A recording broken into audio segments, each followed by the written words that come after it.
What's going on, everybody? It's your buddy, it's your pal, Spaz, Phoenix, the YWC Reality Check, here with Guapo, here with Kristen, and we're here to talk about Hell in the Cell, which is mostly going to be me complaining about how much Raw sucks and them trying to convince me otherwise. But no, probably not. That's what it is. I'd like to add that Guapo's breaking the law. He's streaming while driving. No, I'm not. You're not driving? I'm not breaking a law. He's are talking totally to us. breaking. That's all we know. I'm on my phone. I am live in the field. Live in the field. I hate to say this, but this is how I usually start these things off. How do we feel about this pay-per-view that we're having on Sunday? I have some highs and lows. Like, there are some things I really like about this pay-per-view, and then there are some things that I could not care less about. Like the matches that got thrown on today. We'll get them out of the way quickly because I think they're both kickoff matches. My comment for the show is basically what my comment for Raw has been the past little while. It's like, there's all the ingredients to have some really good shit, and somehow, not only are they missing the mark, it feels like they're intentionally missing the mark. Like, there's all kinds of great people on Raw. Like, you got Rollins, you got Owens, you got Sasha, you got Charlotte, you got, whoever else you want to say, whoever your favorites happen to be. But how do they take all these stuff and just make me shake my head? Like I said, there are some things that I'm excited about, and there are other things that I'm just, it's nothing. I got nothing for it. I haven't watched Raw in 3 weeks. We're off to a great start. This is going to go well. The Cruiserweight division. On the kickoff show, Cedric Alexander, Lince Dorado, and Sin Cara versus Tony Nese, Drew Gulak, and Arya Daivari. Because why have a title match? First of all, there's no way Sin Cara is under 205. So he might be. No, he might be. Like, why they didn't grab Kalisto from SmackDown and like pull some bullshit story to get Kalisto into the Cruiserweight division? Is Kalisto hurt right now? Because I haven't even seen him on SmackDown lately. No, he's just irrelevant. Stage, like, not brawl, but like backstage altercation with not Braun Strowman, Baron Corbin, who there was a timing issue and he like fucked up his head, fucked up his shoulder, something like that. Shit, that's not good. But yeah, I mean, Cedric Alexander is kind of entertaining. I know that there's all the scuttlebutt around like dirt sheets and shit like that. Is everybody in WWE is really high on Tony Nese, so we might see. Hey, I like Tony Nese, but then again, I love fucking Rick Swann though too. I like a lot of people in the Cruiserweight division, although I feel like this storyline with Brian Kendrick and TJ Perkins is a little one-dimensional. It's getting old. Did you see the notification this week on Raw, Kristen? I know you said you turned on Raw and hung up after the first segment. I did. After we lost the list of Jericho, oh my God. Pain. So much pain. I thought the list of Jericho gimmick was funny, and then that was like, for me, it went too far. That I was like, whatever. Yeah. So they had me for that long. Oh, I'll get to that. But no, we're not going to see Rich Swann because Rich Swann is actually on NXT as part of the Dusty Classic with No Way Jose. I'm okay with that. They're like the fun dancing gimmick team. Sweet. So, but they're going to get squashed by the Authors of Pain in the next round. So there's that. Yeah. That sucks. But this is not the way to promote the Cruiserweight division. I know there's some people out there that love the Cruiserweight division, some people out there that hate the Cruiserweight division. The difference between the Cruiserweight division on Raw and what we saw in the CWC is disgusting. Like stupid 3-minute matches or really, like you say, really flat segments in the back. It's a pile of people match. They put it on there to fill the pre-show, and that's about it. Here's my issue with, and TJ Perkins is now my new Evan Bourne. Like, I fucking love TJ Perkins. Don't put him in that. Do not. Here's my problem with TJ Perkins, even though I love him so much. I understand his gimmick is he's the gamer guy. He has the gamer music, which is all very cool, and I love his entrance. I think his entrance is very neat.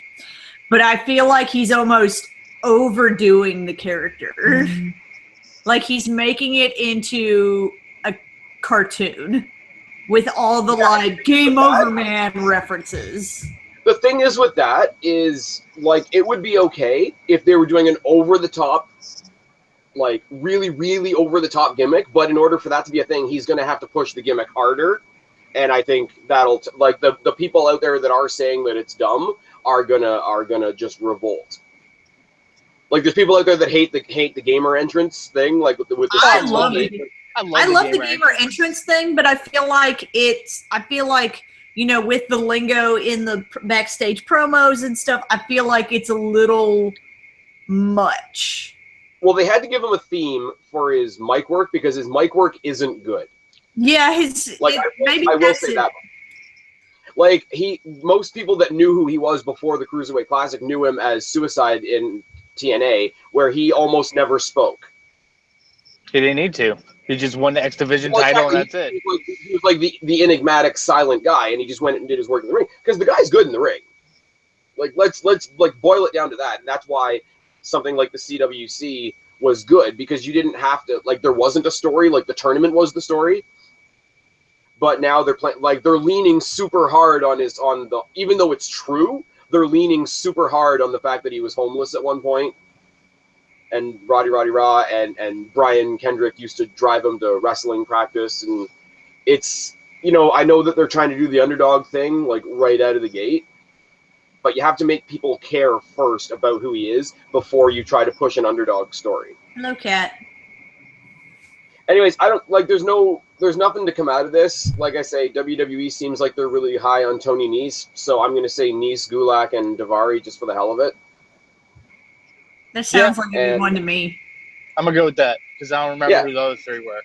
Yeah, like it's what I've always referred to on my channel as the pile of people match. It's the car crash. It's like one step away from when we had like the 8 or 11 man like ladder matches and shit.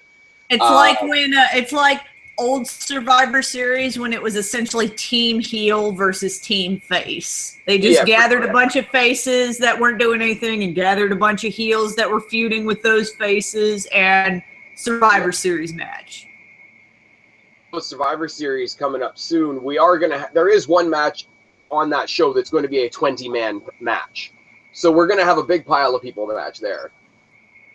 Yeah, that's gonna be interesting. But I guess we could talk about that at another time. Oh yeah, the Takeover Toronto / Survivor Series tackle that we're gonna do in a month is going to be a lot more upbeat than this one for sure.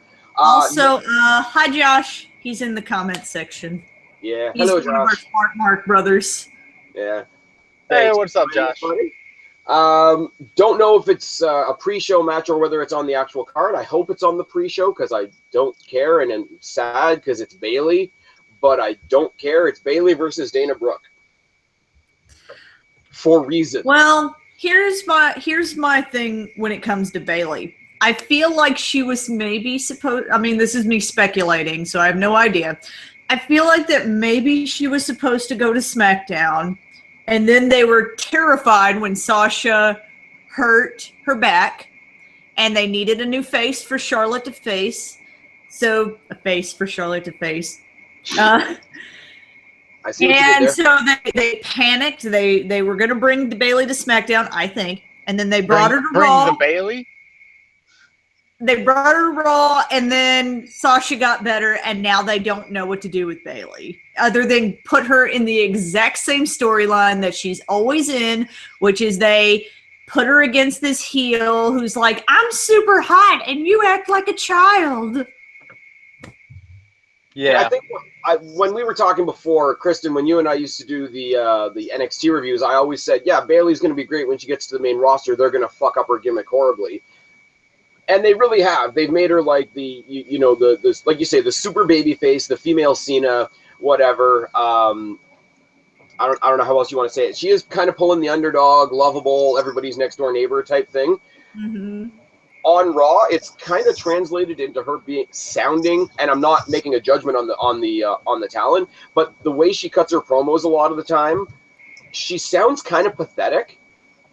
Where she was going to Mick Foley after she beat the champion last week and saying, hey, Mr. Foley, maybe I get a title match. Like, lovable underdog went to unintentionally sounding pathetic really quickly. Especially since she's a face and so is Mick Foley.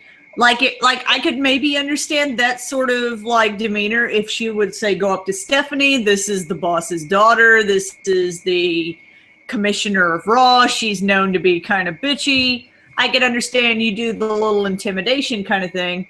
But this is Mick Foley. He's like the lovable, like, he's Santa. Yeah. And yeah, but Mick Foley's been neutered since they gave him that job on Raw. Well, what I'm saying is that it doesn't make sense for her to be like that to Mick Foley, to me anyways. It doesn't make sense for her to think that she has to be like that to Mick Foley. Mm-hmm. But like they're making her this like timid little mouse, and the last feud she had in NXT was with Asuka.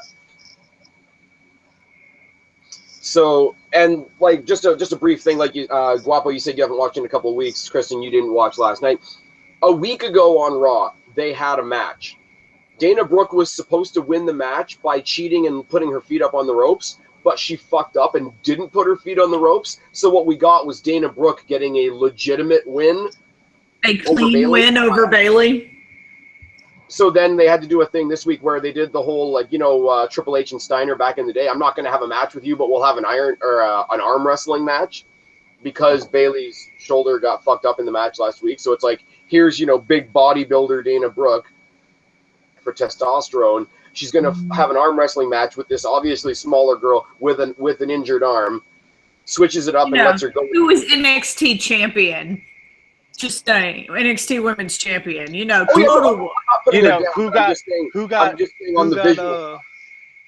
got brought up to be someone else's side chick. Yeah, and I don't even like the way they've done this, and it's kind of cool because Hell in the Cell is going to be a one-on-one thing. We'll talk about that later. But I think they've put a wedge between Charlotte and Dana Brooke. Like they haven't been on screen together in about 3 weeks. Yeah. So that part of it is okay. Like Charlotte's not my favorite person. You guys know that. Respect her as an athlete, but she's not my favorite character. And putting her with Dana just made it more obnoxious and not in the heel like getting heat kind of way. It's just like it's very. I also feel like it hurt Dana Brooke too. Well, yeah, because she had an established dynamic with Emma, who they're fucking up too, bringing her back. Oh God, it's gonna be so bad. It is gonna be so bad.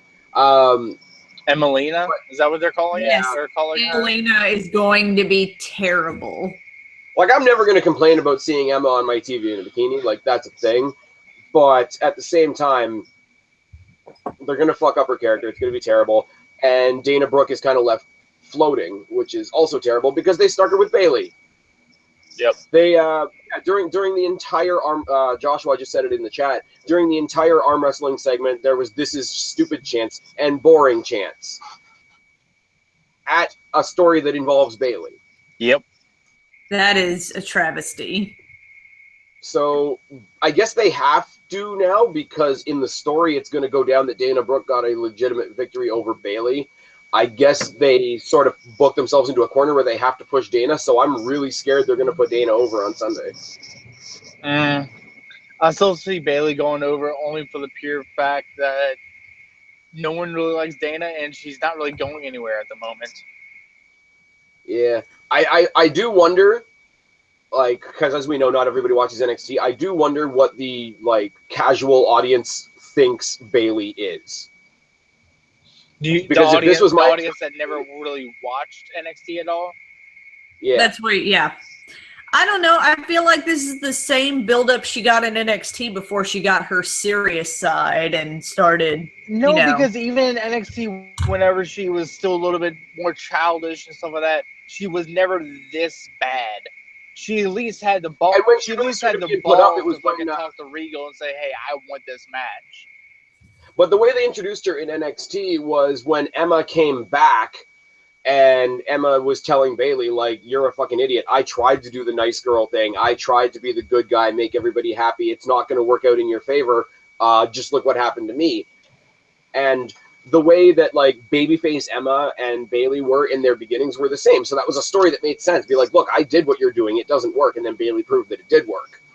But she's never had that, you can't do this, yes, I can, on the main roster yet. So, no, she's not where she should be, but nothing's really happened yet on the main roster to make it believable for her to go where NXT fans are going to want her to be. Mm-hmm. Also, Josh, Guapo, Josh says that Dana is hot. There we go. To each your own. Yeah. So those of you guys watching and those of you guys that are all of our usual suspects that show up in the chat, Guapo can't see the chat. So if you got comments for him, he's not going to see them. Correct. Or I'll just read them out to him. Yeah, I can see them. Kristen, you said you can kind of see them. I can kind of see them. But we started a little early tonight. I mean, that's abnormal for us. Usually we're late. Yeah. Well, this is true. My house gets quiet later. Usually, you're usually taking a pre-YouTube nap, and Guapo is... I am no nap this time. This is going to go well. Guapo is doing Guapo things. Guapo does all Guapo things. Let's just go on. We already started the trend with Bailey. Let's talk about 4 other people that all should be higher up on the card than they are. Enzo Amore and Colin Cassidy versus Luke Gallows and Carl Anderson. It's not a number 1 contenders match. The only reason I can think of that this match is even happening is because they want to show off all their tag teams before the big 20-person thing at Survivor Series. Sounds about right. I never watched. I don't watch. I am so over Gallows and Anderson. Like I sort of cared about them and then they started doing the club thing with AJ, and I was like, all right. And then AJ got moved to SmackDown, which I think was very beneficial for him. And then I really thought when they moved to SmackDown that they were going to do this thing where the club was so impactful they had impact on both shows, and they really just didn't. Yes, and I don't care about Anderson and Gallows. I just don't. And I still like, Enzo and Cash. So, I mean, it's kind of hard not to like them, but I feel like they're kind of stuck. They're the tag team champions that have never been champion. In either brand. In NXT or now. Yeah. They are they are the Alexa Blisses of the tag team division. I was gonna say they are Crime Time. They are the most popular tag team that it's never There's been. Nothing wrong with Crime Time, okay? Nothing wrong. I thought Crime Time was a very entertaining tag team. I liked Crime Time. I thought it was funny. I thought it was entertaining. They were never champions, and they never got the hype that their popularity deserved. Yeah, but they tried to start that weird faction with John Cena that didn't go anywhere. Like the CTC thing or whatever. Joshua in the chat is saying add Bray Wyatt to the list on SmackDown. He should be way higher too. I'm still holding out hopes that they're doing a Bray Wyatt Randy Orton casket match. I've given up on Bray Wyatt a while ago because they want him to be the Undertaker without his winning streak, which doesn't mean anything. But he's got sheep druids. Like that's a thing that's happening. Ooh. Yeah. I don't know. I'm not saying that they'll do it well, but if they do an Orton Wyatt casket match, it won't hurt my feelings. And at Survivor Series, it could be something different. Because there's no way you're going to put those two on the same team. I don't think, anyway. I want Luke Gallows, Carl Anderson to go over because I want them to go up and win the titles, and then Enzo and Cass can come back and win the titles from them. This match is happening in the wrong order. And they haven't had any build other than they've faced each other twice on Raw already, which is a big thing for the rest of the show. Every match on the main card of this pay-per-view is a rematch. Every single one. I know we're jumping out of order, and go ahead and cut me off if you don't want to jump out of order. But the two tag team matches that we're having, like, are just boring. Yep. They're boring. You have this match, which I could not care less about Carl Anderson and Gallows. I still like Enzo and Cass, but they're floundering at this point. Guapo left and now he's back. Apparently. Then you have the New Day, who are entertaining, but I feel like their run as tag team champions is growing a little thin. I think they're going to beat the record and then they'll lose the title. And then you have WWE's very famous recycled gimmick, which is the tag team that hates each other in Cesaro and Sheamus. And I say the recycled gimmick of the tag team that hates each other because I've only been watching since 2007. The two gentlemen in the call with me have been watching way longer. I've seen this particular gimmick at least 4 times, counting this one, and that's since 2007. I mean, it's not as bad as Team Hell No, but it is pretty bad. I'm going to sort of piggyback on your idea a little bit. We've got 2 tag team matches on this show that are basically the same story, except one of them's for a belt. It's a comedy act that's going stale versus 2 brawlers that should win easily. I'm sorry, Enzo and Cass are getting stale. Luke Gallows, Carl Anderson, if they were presented properly, could fucking destroy them. Well, the problem is that they have 2 comedy gimmicks and only one of them they're doing anything with. Yeah, but it's one of those, like, even with the New Day, you can say they're doing something with them because they're the champions, but I don't look at the New Day and see champions. I look at the New Day and see the New Day gimmick, and it's going stale, and the titles seem... The only time that them being champions is relevant is when they do their opening shtick and they do the whole, like, W, you know, whatever it is. The rest of the time...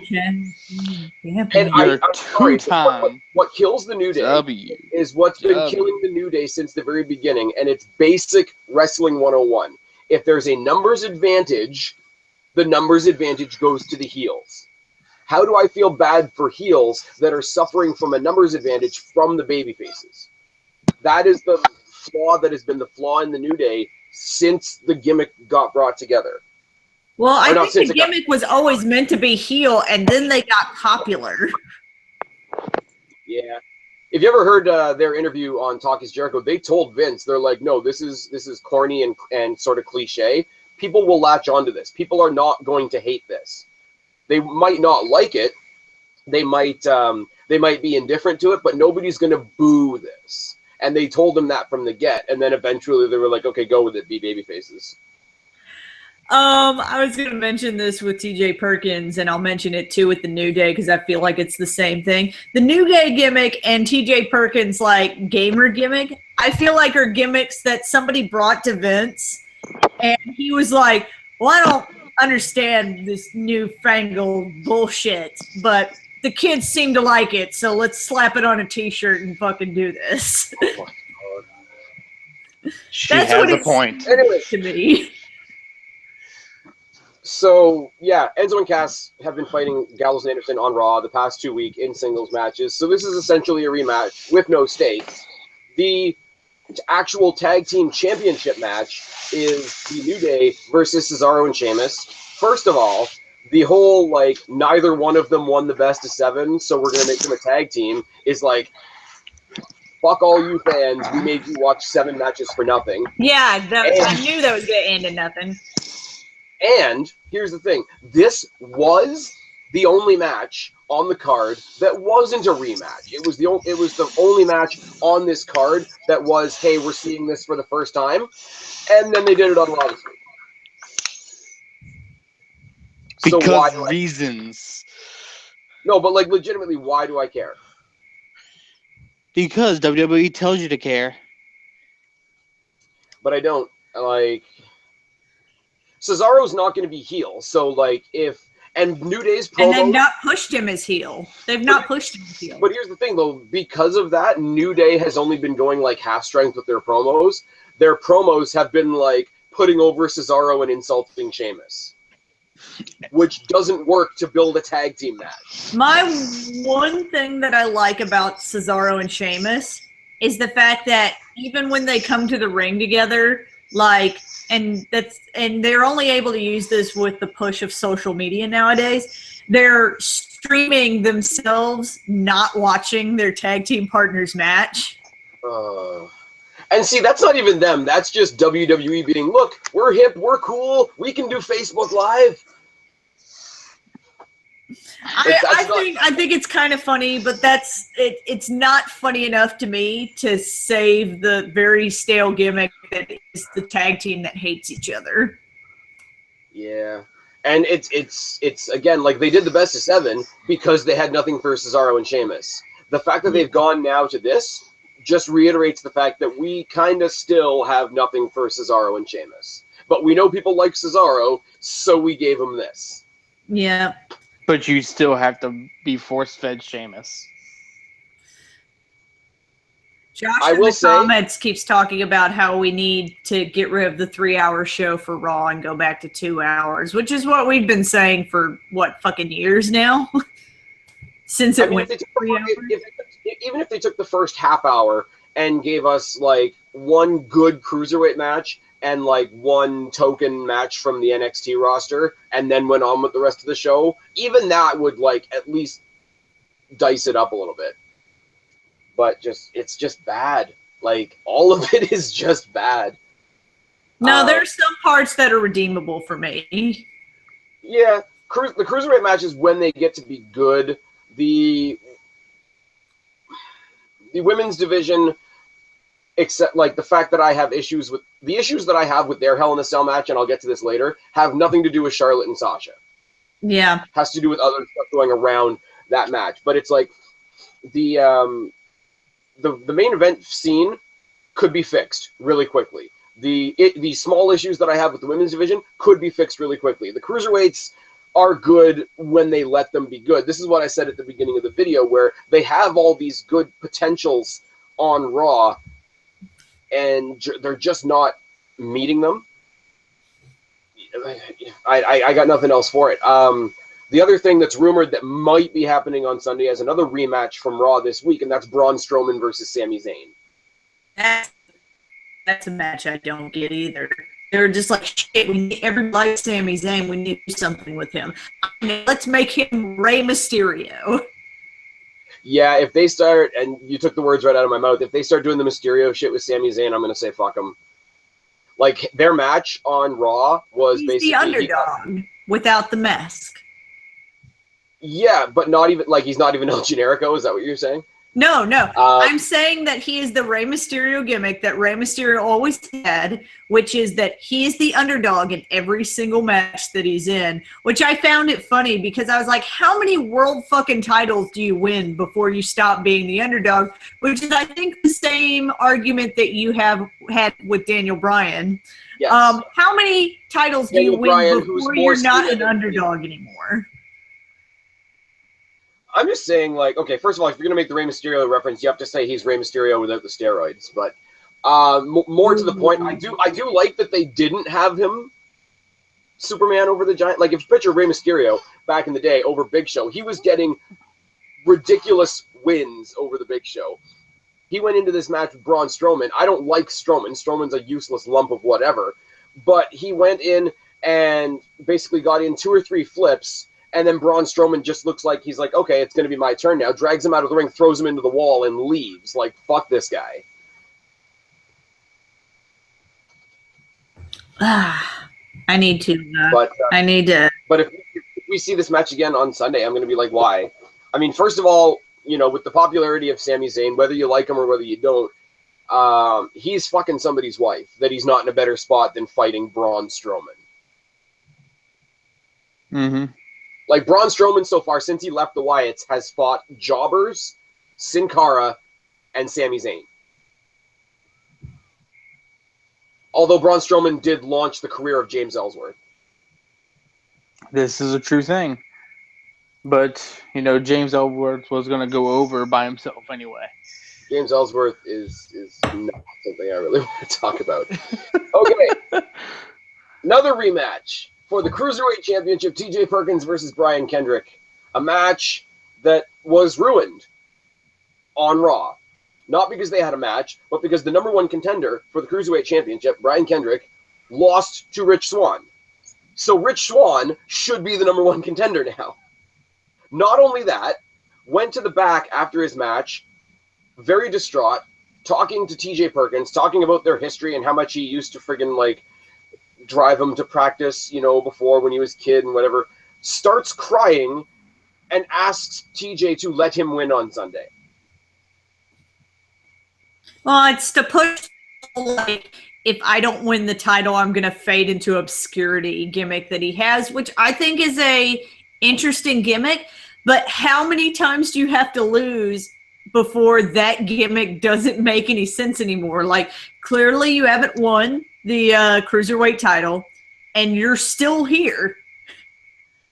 So I'm not sure what you're freaking out about.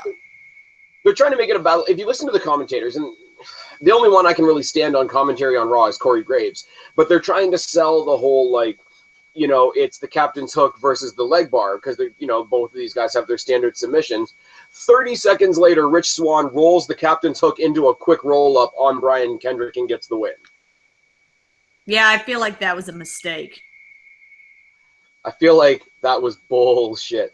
I mean, I know the only, and it's a stretch, the only way I can say that this makes any sense. Perhaps, if I may make a point, perhaps the if I don't win the title, I'm going to fade into obscurity gimmick is not actually a gimmick at all. He's actually saying what he actually feels. He's like, fuck, if I don't win this title, they are going to fire my ass again. No. You mean if they don't decide to write that he won the title? Yes, that's what I'm saying. He will classify himself as obsolete. Oh my god, really? TNA is obsolete? Why'd you have to bring that like up? a Smashing Pumpkins joke, but then I just think of Smashing and the debut of Walking Dead, and yeah. Aww.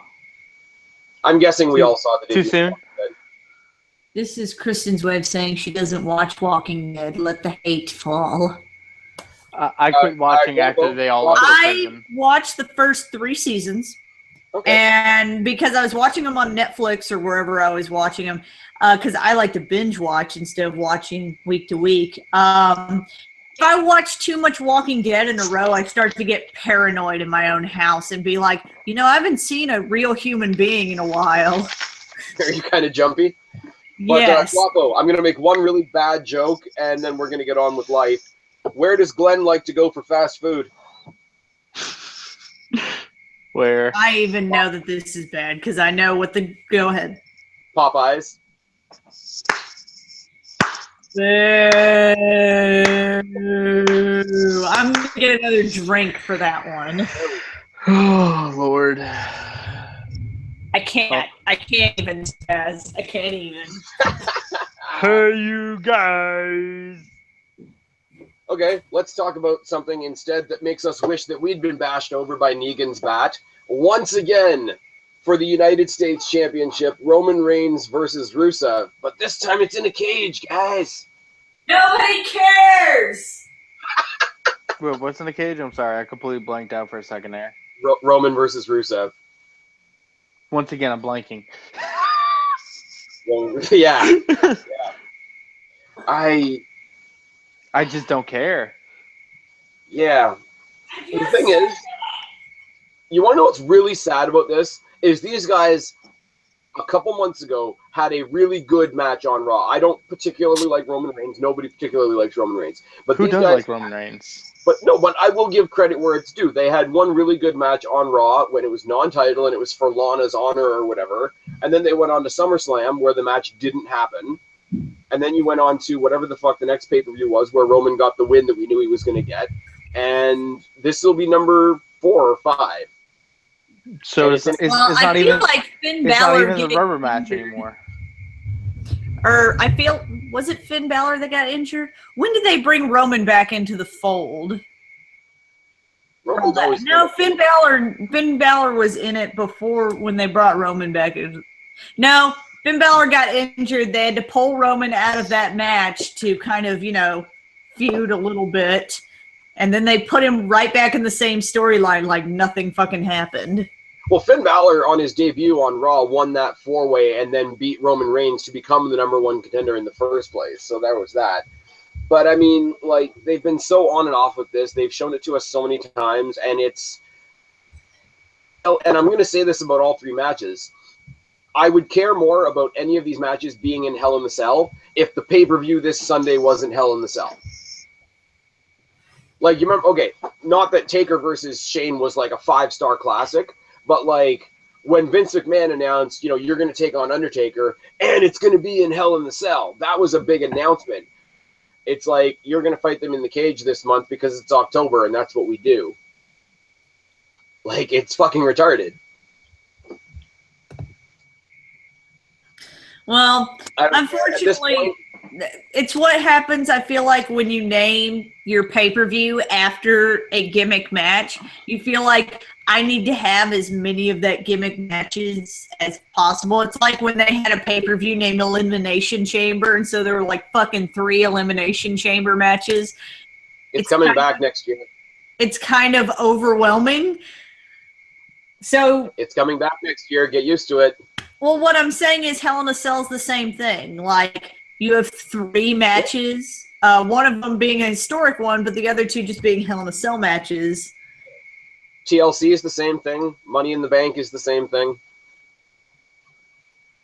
But yeah, no. Of the 3, like, this is the one I care the least about. Obviously, the U.S. title hasn't been relevant in... Like, title hasn't been relevant since John Cena had it, and that means I have to give John Cena credit for something. Well, because it gave these new guys a chance to face somebody that was a main eventer.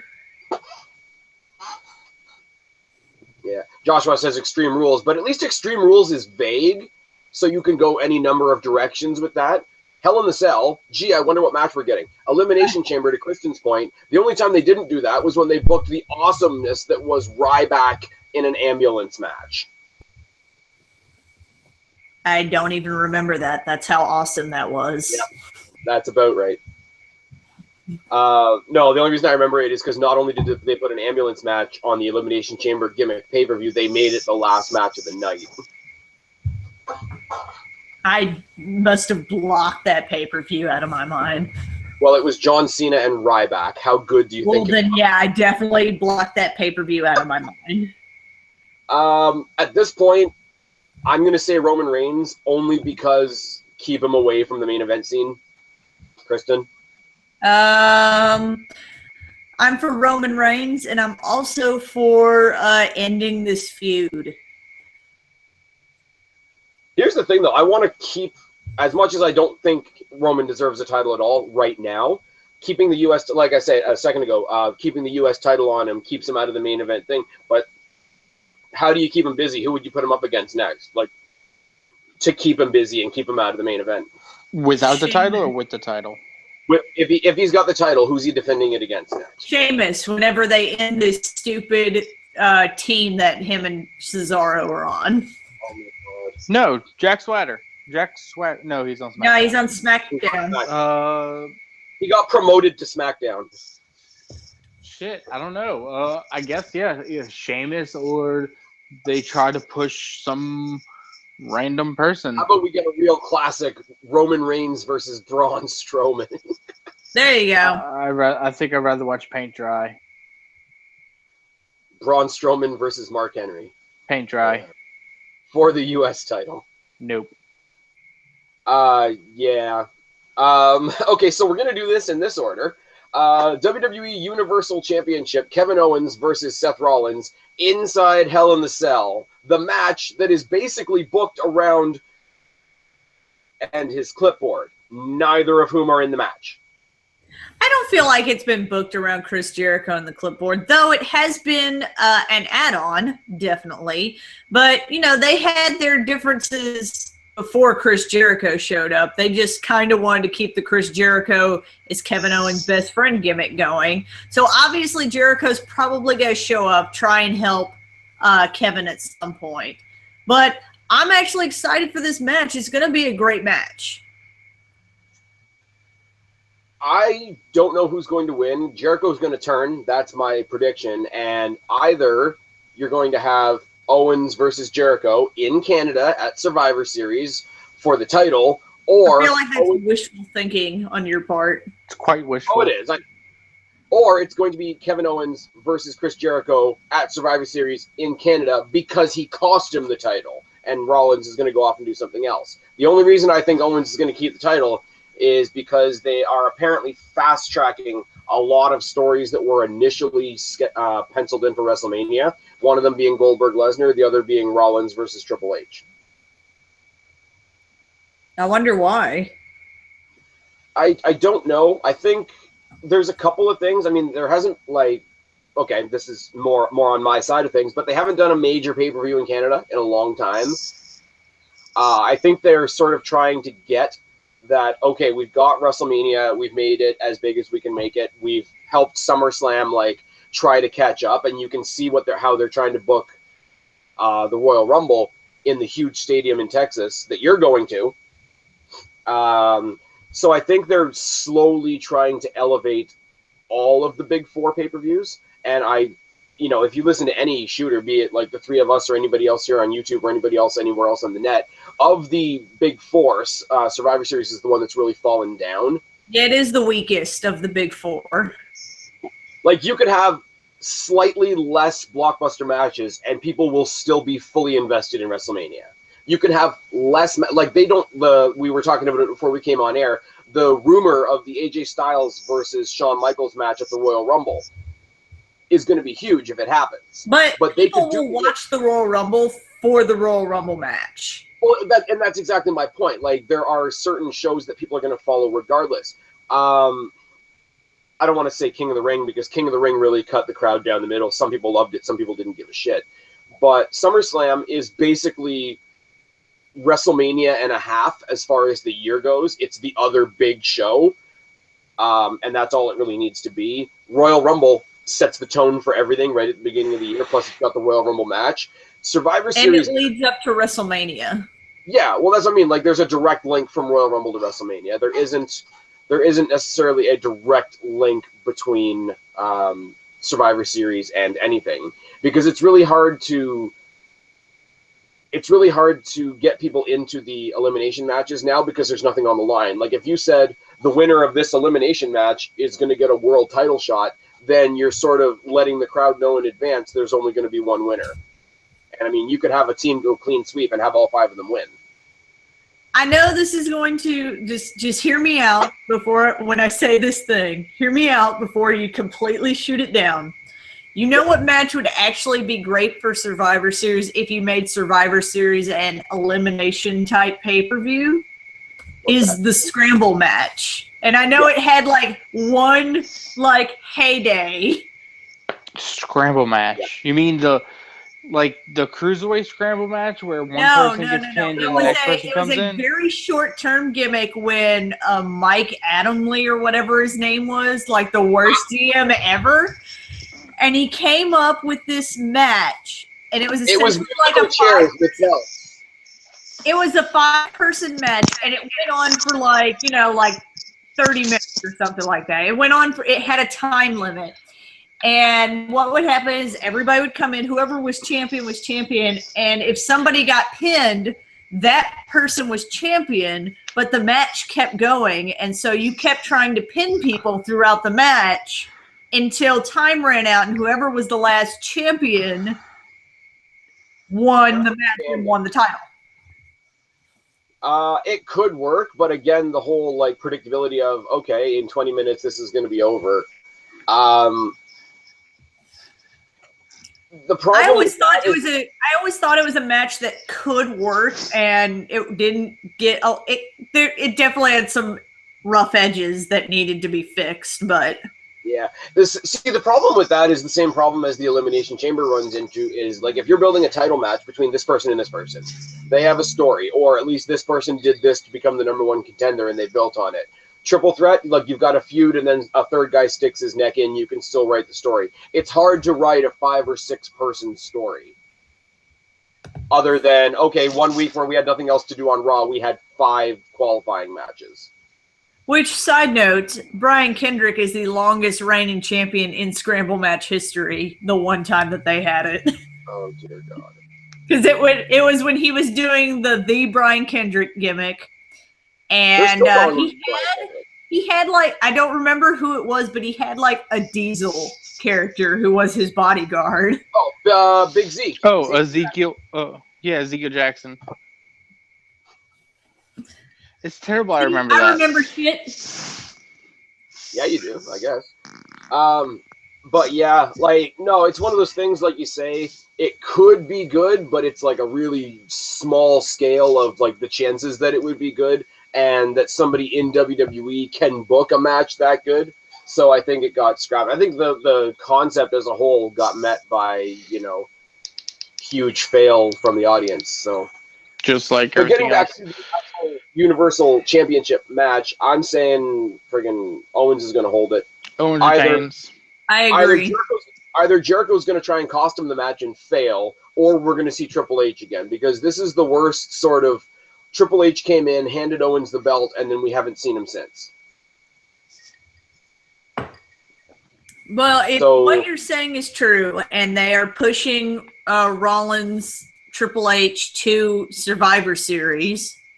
Then it would make sense that he would show up now.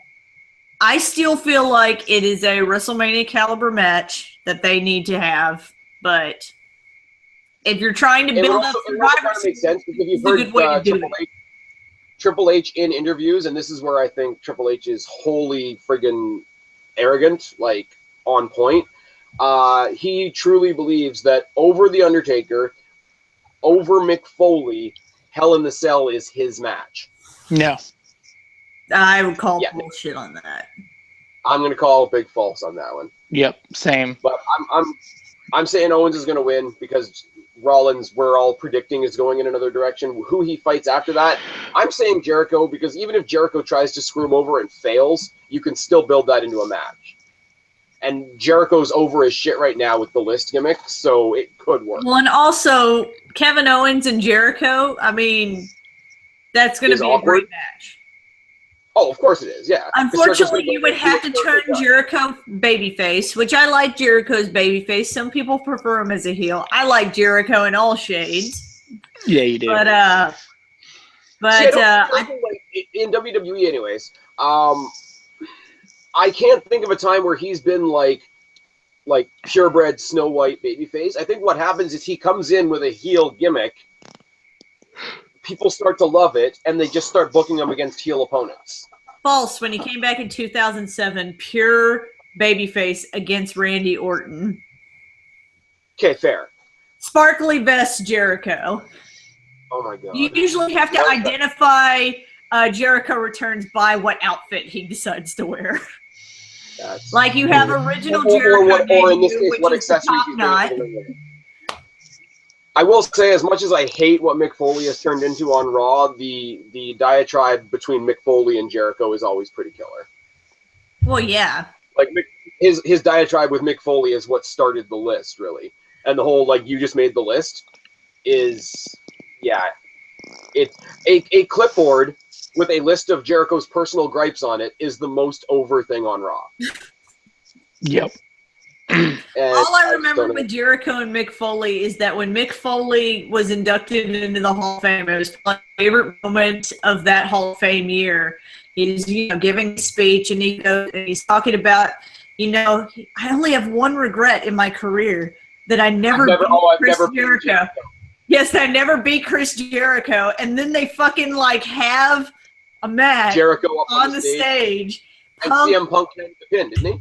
Yeah, CM Punk is the ref and does the 3 count, and he pins Jericho on stage. It's great.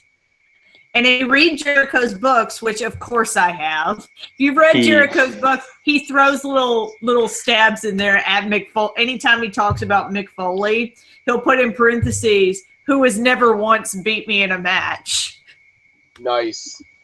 I will say, being that I have the WWE Network, I do occasionally watch some of the other shit other than NXT. I was watching the Monday Night Wars thing, and there's a whole episode about the Monday Night Wars on Chris Jericho. It's kind of funny to see who the people interviewed in that are like when they keep flashing to like different interviews with different people, and the people there are like CM Punk, AJ Lee, Chavo Guerrero, Cody Rhodes.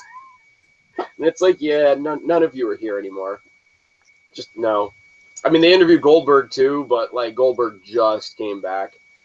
If we can go on a side tangent about how CM Punk is probably not going to have another UFC fight. Well, he kind of died. Like, that's a thing too. Well, what's funny about that is all the like Punk haters are like, hey, look, he got his ass kicked. He was saying months ago, there's a strong possibility I'm going to get my ass kicked. He wasn't like delusional. I'm sorry, not everybody's going to be Brock Lesnar.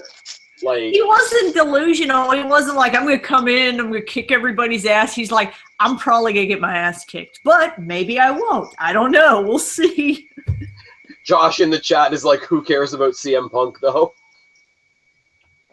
Punk, I don't know. CM Punk. I will say, I will call bullshit on all the people that shit on Punk, because as much as they're shitting on him right now, they will be returned cheering when he comes back, and he will come back. Yes, because they always do. I don't know about that. I don't know if he'll ever come back to WWE. Maybe wrestling. He Look, might there's only been one person never to come back, and we all know who that is. I don't know who you're referring to. Owen Hart. Oh.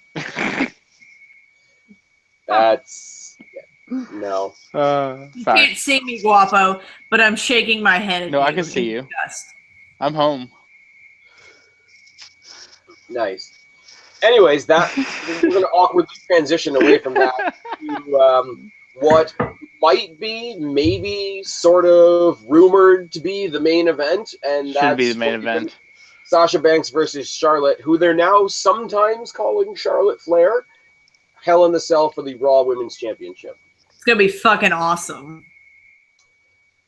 It's gonna be if Sasha doesn't hurt herself. Sasha doesn't die. Yes, one of them will die. Let's just put it like that. One will die. Charlotte was petitioning Vince McMahon directly to be able to do a moonsault off the cell. Jesus Christ, woman. Just no. She's her father's daughter. She wants to literally bleed. I was about to say, you know what I want in a ring. women's Hell in a Cell match? Because it's something that even in, like, you know, what WWE considers the heyday of women's wrestling, which is when Trish and Lita are around, not a lot of bleeding when it comes to women. Like, heaven forbid we, you know, mess up this pretty face. I want Charlotte to bleed. I want someone to be cut open. I'm not saying needs to bleed. Triple H Crimson Mask, but but it's Crimson a women's match. They don't need to be cut open to bleed. No, I'm gonna go. I'm not even gonna continue with that one. But yeah, Charlotte definitely will should take after her father and bleed at least once. Oh man, should she do like the Flair flop off the top turnbuckle? Yes. I don't know. Like, I want to see a little blood. I'm just saying. That would make this super, super awesome. And Kristen, this is where you and I start arguing about the women's division a little bit. All right. This is okay, and it's not what you My think. favorite part of the night. Nope, not. All right, guys. And it's the main event of this video. I'm all for the historic value of this match, 100%. What I wish was that this match was actually about Charlotte and Sasha and not just about the WWE saying, look, we're letting the girls do stuff. Because that's what the build feels like. This is where you're going to be shocked. I agree with you. I still think it's going to be a great match. But the match has been very, like, even in Sasha's desensitized. Interview, like, well, no, not desensitized. The match has been very, even in their interviews, and especially on Sasha's side more than Charlotte's, she's talking about, like, this, we're making history. We're the first women to be in a Hell in a Cell match, blah, blah, blah. Which, you know. You know what I would love to hear?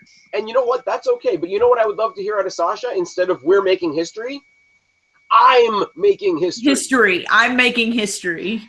I am the first women's champion.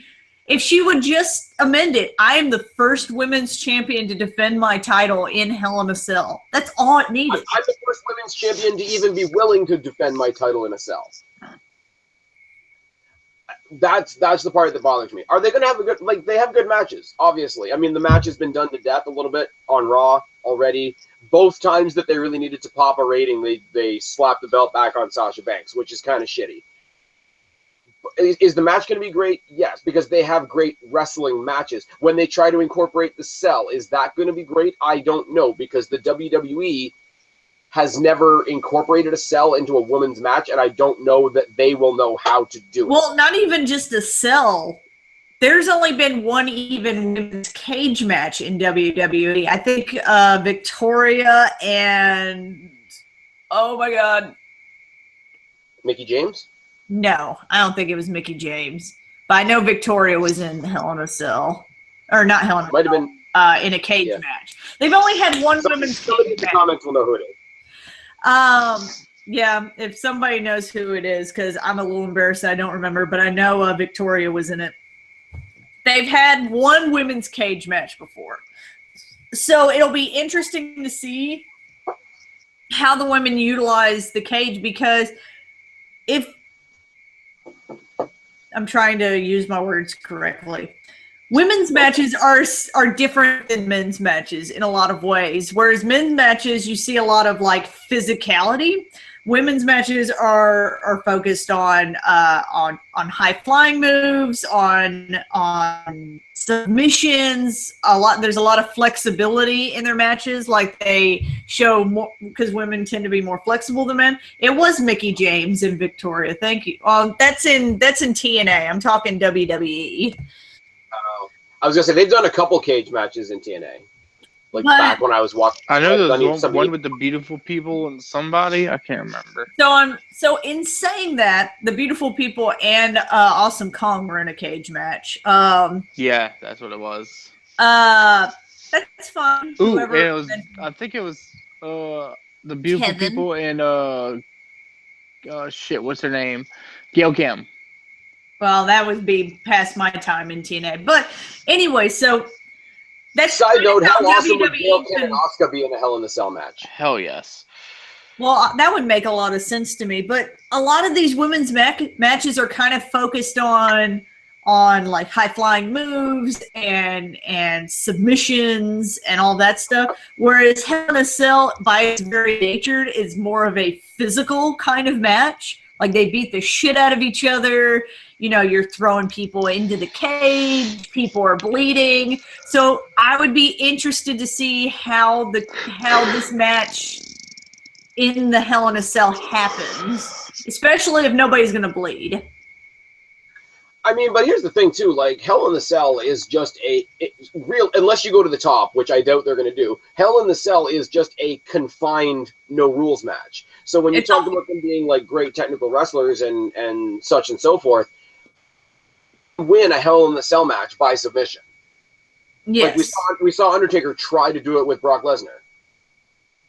Well, and you know, a lot of Hell in a Cell matches, they all have, especially modern ones, have that moment where somebody goes like through the cell, like, you know, part of the cell, like the cage opens up, somebody gets speared through it, usually something like that, and then they end up on top of the cell sometimes, not all the time. So I'm interested to see how physical this match is going to be, because you know WWE, they don't want to ruin the money makers. So well, this is the thing. Nobody is going to. Nobody's going to fall through the top of the cell onto thumbtacks in this match. Obviously not. Real guys. Nobody's going to jump off the cell. Nobody's going to be thrown off the cell. But, and this is another thing they did a lot in. Who was it? It was I think it was TNA when they had the rounded cage. It had some stupid name. It was like the Sphere of Doom or some bullshit. It was for the X Division guys. And I remember which one. It had the hole in the middle, and like you had to climb up the dome. But what you had people. They weren't doing high flying stuff off the cage, but they were climbing up the inside of the cage and doing stuff from there. I could see Charlotte or Sasha climbing across the inside of the roof of the cage and trying to pull something off. It would be something simple. It would be like a crossbody or something like that. It wouldn't be like some fucking twisting like Hurricane Rana or anything like that. But I could see, can you imagine like Sasha Banks? She's small, like you said, she's more flexible than any of the guys that have ever been in Hell in the Cell, I'm willing to bet. I could see her climbing the inside wall, coming across the top on the inside and doing a dive like that. I could definitely see them pulling something like that off. Well, we'll see what happens. I'm interested to see, you know, it's a very historic match. Like you've been saying, it's kind of been a lot focused on the fact that it's a historic match. Like, look, we're letting the girls do it. But at the same time, for somebody like me, who I am a diehard women's wrestling fan, I know it's a little stereotypical, but whatever. I love women's wrestling. I'm excited by this. I'm excited by this because I remember when I first started watching wrestling, and I bought my first like WWE game. I think it was like when they were still calling it Raw versus SmackDown. And, you know, they kind of let the women avatars do what the fuck ever. Like, I had a female character who was the world champion at one point. And then, like, the next year, that's when you couldn't do anything with the women's characters. And so I'm excited right now. I'm excited at the idea that these matches are now available to women's wrestling, and women's wrestling gets to stretch a little bit, gets to grow out. Maybe Hell in a Cell will be a thing that the women do in the future, but I'm excited at the idea of the possibility of room to grow, essentially. Oh, for sure. But it's just like, and this has nothing to do with the cell stipulation. And I think it's your frustration as well, going back to what I've been saying all night, and that's that SmackDown is kicking the shit out of Raw. Raw's women's division has a stupid thing that they're doing with Dana right now. They've even stopped pushing Nia Jax. The main women's championship match is not about the women or about the title. It's just about WWE patting themselves on the back, pretty much. Go over to SmackDown. You've got Alexa Bliss chasing Becky Lynch for the title. You've got Carmella, the brand new person on that roster, trying to make a name off of Nikki Bella, who's like the veteran of that roster. And you've got the story that Nikki Bella just won the chance to captain Team SmackDown at Survivor Series. That's three separate stories in one division on the shorter show.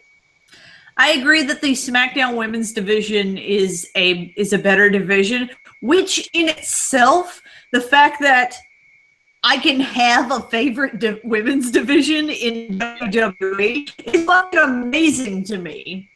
Yeah. I started watching in the era where, like, Candice Michelle was women's champion. Oh. Puppies! And Candice Michelle was women's champion.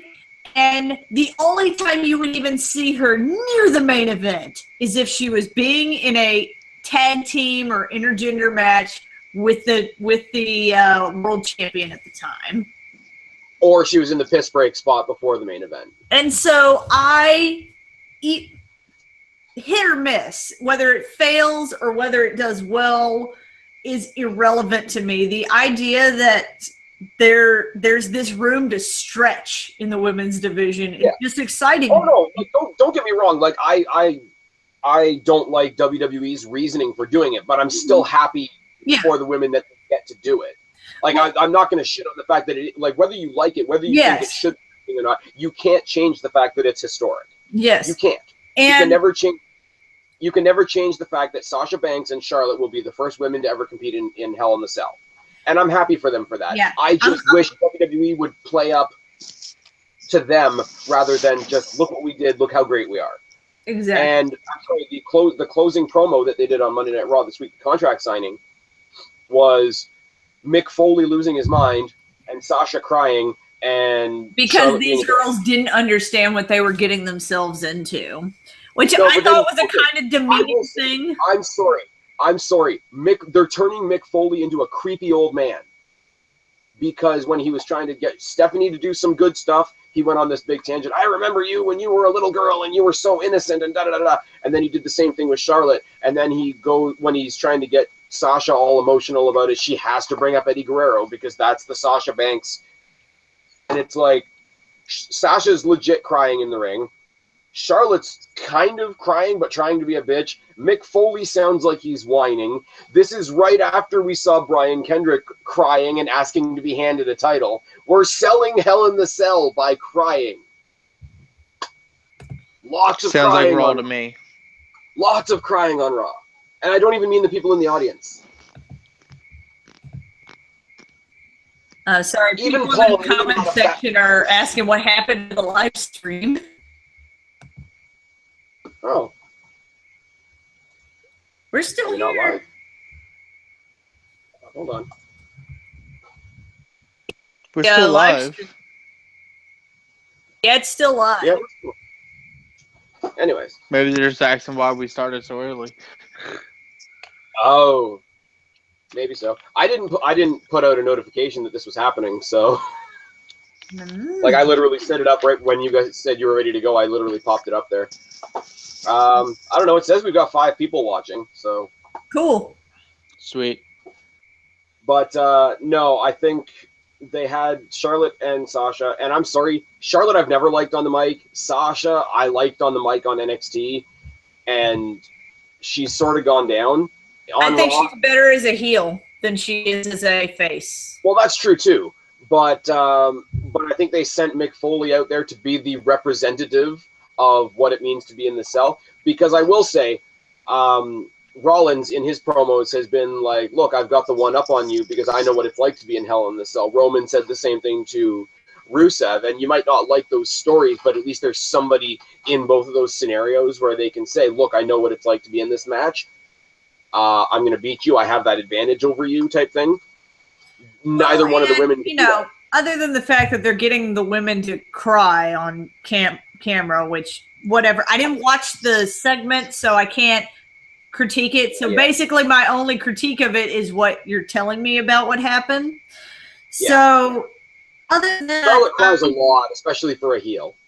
Well, my thing is that, you know, it's true. None of them have been in Hell in a Cell, and Hell in a Cell, for as long as I've been watching WWE, has been hyped up as this match that you go into Hell in a Cell and you do not come out the same. Like, that's how it's always been laid out as far as I've been watching wrestling. So the idea that Mick Foley comes out and Sasha's like, well, I've been studying Hell in a Cell matches on the WWE Network, and so I feel like I know what I'm getting into. And Mick Foley going, you absolutely do not know what you are getting into. As the man who got thrown off the fucking cell onto a table, that seems right. This is where I think it's a shitty move by WWE. I know what they're trying to do with Mick Foley. He's the perfect example of what can happen to you in Hell in the Cell. But at the same time, all the fans that remember the match that he had with Undertaker where he got thrown off the cage and then through the cage and then in the thumbtacks and whatever. He's trying to warn them that that could be them this Sunday when we know that that's not going to be them this Sunday. And like, that part of it is kind of bullshit, because it's like, you could end up like me. You could go through the same shit I went through, and it's like, no, that's not going to happen. Well, and I like the idea that WWE's at least, now we know it's bullshit, but WWE's at least saying, like, look how extreme it could get. Granted, like I said, I don't think it's going to get that extreme. I would like to see somebody bleed. Yeah. I feel like that, in a weird way, is equality to me when it comes to WWE. If the women can bleed in WWE, that's fucking equality to me. We're not trying to preserve their pretty faces and, oh my God, you know, these girls got a model in a bikini at some point, so let's not have any, like, fucking raid marks or anything. Okay, but to be fair, and this is, I'm not being sexist, I'm just saying this more on a logical end, the women are tiny compared to the men. What does that have to do with bleeding? Okay, I'm saying more like for the intensity of the match in general. The women can't take some of the bumps that some of the men have taken. Well, yeah, we're not throwing Sasha Banks off the cell into a table here, okay? But I'm just saying, like, a big moment in Hell in a Cell is at some point somebody's face gets raked across like the cell, and they end up bleeding at some point. Oh, I for want that in the women's match. No, I get it. I feel like I'm making way too much. I'm putting way too much emphasis on this. I'm sorry. I feel like every time I get on your show, we end up talking for an hour about women's wrestling, and I apologize for it, but I fucking love women's wrestling. I'm sorry. Yeah, but when was the last time we could have a conversation that was this positive about it? Exactly. Well, if you go back and watch Backlash, Yeah. or at least our review of our take of Backlash. Yeah, and can we just admit right now that Naomi's job in WWE is to like replace other people that don't show up? I mean, she Yeah, took pretty over much. AJ Lee's role when she left as Paige's buddy. You know, Becky Lynch wasn't able to make it to Backlash, so just throw Naomi out there. Dude, and I know you don't like Naomi, but another thing that I like about this women's division right now is that fucking everybody is different. Even if you don't like Naomi, even if you don't like her gimmick, at least her gimmick is distinguishable from other gimmicks. Because, 2007 when I started watching, everyone's gimmick, every female gimmick in WWE's, I'm the fucking hot one. I'm so much hotter than you are. I'm definitely going to win the championship. And the cool thing about it now is like, gimmick. the cool thing about it is that everybody, we had the image of what a diva was, and we all hated it because it was everybody. Now, because it's not quite the same, you could have somebody like when TNA dies, and it's going to, you can have Angelina Love or Velvet Sky or whoever come on over, or Madison Rayne, come over, and they could be like, their gimmick could be like the old diva gimmick, but even that would set them apart, so you could use it constructively. Exactly. I will say Velvet Sky versus Alexa Bliss is something I wouldn't mind seeing on my television. Yes. All the yes. Take my money. Yeah. Especially with the rumors that Bully Ray, Bubba Ray, whatever, is coming back to WWE already in a booking / creative / training role. Are like he's training Velvet Sky and Bully Ray? Yeah. For a long time now. I did not fucking know that. Good for you. Good for you, Bubba Ray. Yes, very much. Yeah, but I mean, Paige and Alberto, though. No. Oh God! I don't. Look. Can we all say that we saw the video of her proposing to Del Rio, and I'm just like, why? Oh my God! I'm watching this girl ruin her life in a video. We are watching a WWE or a wrestling train wreck at the moment. And it is not about the fact that she proposed to him, because I've gotten that shit before. It's not about the fact that she proposed to him. It's the fact that she's like 22. They've been dating for how long? He's still married, and she's the 24 bitch that he cheated with on his wife. And you're proposing to him in the I think it's funny that like. Oh, honey. Yes. No. Oh, honey. No, I think it's funny that WWE, like people from the WWE, like PR department or whatever you want to call, have openly said, yeah, if it wasn't for the fact that she was dealing with an injury right now and we don't want to look like assholes, we would have fired her by now. But she's on a 60-day suspension just after coming back from a 30-day. She will slowly go. They will find something. They will find a reason to let her go. It's just, and it has nothing. Maybe it has something to do with Del Rio. I don't know, but like, they'll either let her go, or they'll keep her on, or they'll lock her into her. They'll do what they did to Rey Mysterio when he was injured for a while, so they forced him to extend his contract. I can see them like locking her into her contract because it's like it goes out till like 2019 or some shit. 2020. 2020, and just, okay, you have to put over Eva Marie. Now you have to put over Alicia Fox. Now you have to put over Nia Jax. Now you have to put over Tamina. Now you have to put over Dana Brooke. Now you have to put over all of them in a battle royal. Like, they'll make her so miserable that she'll walk out. They'll turn her into the female CM Punk. Or Gail Kim. Yeah. I hope Miguel that I'm can wrong. say I it. really hope that I'm wrong, and that her and Del Rio live happily ever after. Because I never want to wish for somebody's fucking life to fall apart. But that's what I'm seeing right now. Is that her fucking? Oh my god! Why? You are ruining your life. She has 2 tattoos of him on her body. 2. She's got Alberto written under her tit, and she's got Pappy written on her finger. I'm watching a young girl ruin her life. Hopefully I'm not. Hopefully, he's the man of her dreams and he's not a dickhead. Although I'm still, If he's already married and he's for the most part, a subscriber of once a cheater, always a cheater, but people are different. Shut up. You shut the fuck up, Guapo. I don't need your fucking sass right now, okay? That's right, I know from fucking experience. Fuck you, Guapo. Okay, you know what? I know it's a month away, but I do want to leave this on somewhat of a high note. So far, Wait, that wasn't a high note? Fuck you, Guapo. No, you picking on Kristen is not a high note. Hashtag fuck you, Guapo. So far for Survivor Series weekend, we've got Lesnar versus Goldberg confirmed. Lesnar versus Goldberg, which is a Raw match, was confirmed on Can we SmackDown. talk about that for a minute? I was somebody who did not give a shit about Lesnar versus Goldberg. When I heard this was going to be a thing, I'm like, what the fuck ever? Because, it was such a great match the first time around. What the fuck ever? Then Goldberg came back, and he did this promo that I felt was short, simple, and to the point. No, fuck off. That was written by John Cena.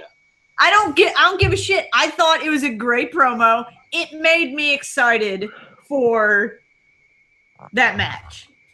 He also tried to do his punch kick thing in the entranceway when his pyro went off and he couldn't kick, which kind of made me laugh. I love jeans, man. It was like, because when somebody comes back like that, they want to hit all their shticks, all their sayings. Like The Rock comes back and does his. The Rock has come back to wherever the fuck they are. Like, they hit a good promo person. I'm just saying, they promo is your next. But I feel like Goldberg, maybe I hadn't seen Goldberg in his heyday. I thought it was a great promo. I was psyched by that promo. It was, but it wasn't Goldberg. Like, Goldberg's Was it not a Goldberg promo? I don't know. I've never seen a Goldberg promo. A Goldberg promo is Goldberg coming out, grabbing the mic, screaming somebody's name, and following it with the words "You're next." He's he's the wrecking ball. He's like the guy that's going to come in and destroy shit. He's not the guy that should be. I'm going to be a superhero for the children, and then walk through the crowd kissing children and fail to pick his own son up. I mean, okay, in all seriousness, I'm ripping on Goldberg because he's old. But this is, it's the marquee thing. WWE knows what they're doing. Goldberg was a big name. Lesnar is a big name. They want 2 big names to plaster on the marquee for Survivor Series. I get it. I get the importance of it, I guess, if you want to put it that way. I have no prediction the match is going to be anything better than what we saw at WrestleMania 12 years ago. But we have that. We have the 3 Raw versus SmackDown matches where all we really know so far is Nikki's the captain of Team SmackDown for the women, and the tag teams so far that are on SmackDown's team are Slater, Rhino, and the Hype Bros. So there's nothing really to write home about that just yet. But NXT TakeOver Toronto the night before, we've got the finals of the Dusty Classic. I'm predicting we're going to get the Revival versus Gargano and Ciampa again. Asuka versus Mickie James. Ty Dillinger versus Bobby Roode. And Joe versus Nakamura too. So much more excited about that weekend than I am about this weekend. Yes. I agree. I have nothing to add to that. I'm just saying that before Goldberg's promo, I did not give a shit about that match. Goldberg's promo, made me actually give a shit about that match. So it accomplished what it needed to do. And this is coming from someone who does not give a shit about Brock Lesnar matches. Like, I just really don't ever give a shit. In fact, I'm always terrified for whoever faces him because I feel like I'm like, you are walking into a match that you are going to get hurt in. I feel like Brock Lesnar goes into like nom mode and like is going to flash back to UFC and start beating the shit out of people. Yep. So I don't really ever care about Brock Lesnar matches. I care about this match now. So that promo did what it needed to do. I guess, but it's still the same thing. It's still like... Maybe it's different because I never watched Goldberg. He was exclusively WCW for a while, and then he came back to WWE for a while. That was all before my time, so maybe it's new to me. Yeah, and I mean, if it's new for you and if it's got the curiosity factor, like I say, it's a marquee thing rather than an actual going to be a good match thing. But we'll talk about that more next month. Guapo, tell them where to find you, buddy. Me amigos, find me on Twitter at Guapo_504. And you can also find me on the Black Cat Feline channel. Kristen, tell them where to find you at. You can find me on Twitter at Black Cat Feline. You can find me on Instagram at Black Cat Feline. Usually I just post pictures of out in the field when I'm out surveying. This Thursday or tomorrow. We are going to bring Spaz onto the channel again, like we always usually do. We are going to do a full review of Season 1 of Nick Cage from Nick Cage. Nick Cage. Yeah, we're going to review Nick Cage and all of his fucking movies. No, Season 1 of Luke Cage from Netflix, although that might be an alternative idea. We're going to review Nick Cage videos. Yes. Okay, so we're doing National Treasure first. Luke Cage from Marvel. We're going to talk about it. And you can go watch that tomorrow, same time that we started today, 10 o'clock Central Time. You can go watch that on the Black Cat Feline channel on YouTube. All right. That's it. This was our thoughts for Hell in a Cell, which I'm pretty sure is going to suck. He's been Guapo. She's been Kristen. I've been Spaz, your YWC Reality Check. Subscribe up there. Talk down there. Start a conversation. Keep all these conversations going. Don't be a stranger. I'll talk to each and every last one of you later. But for right now, we are tagging out. Bye, guys. Adios.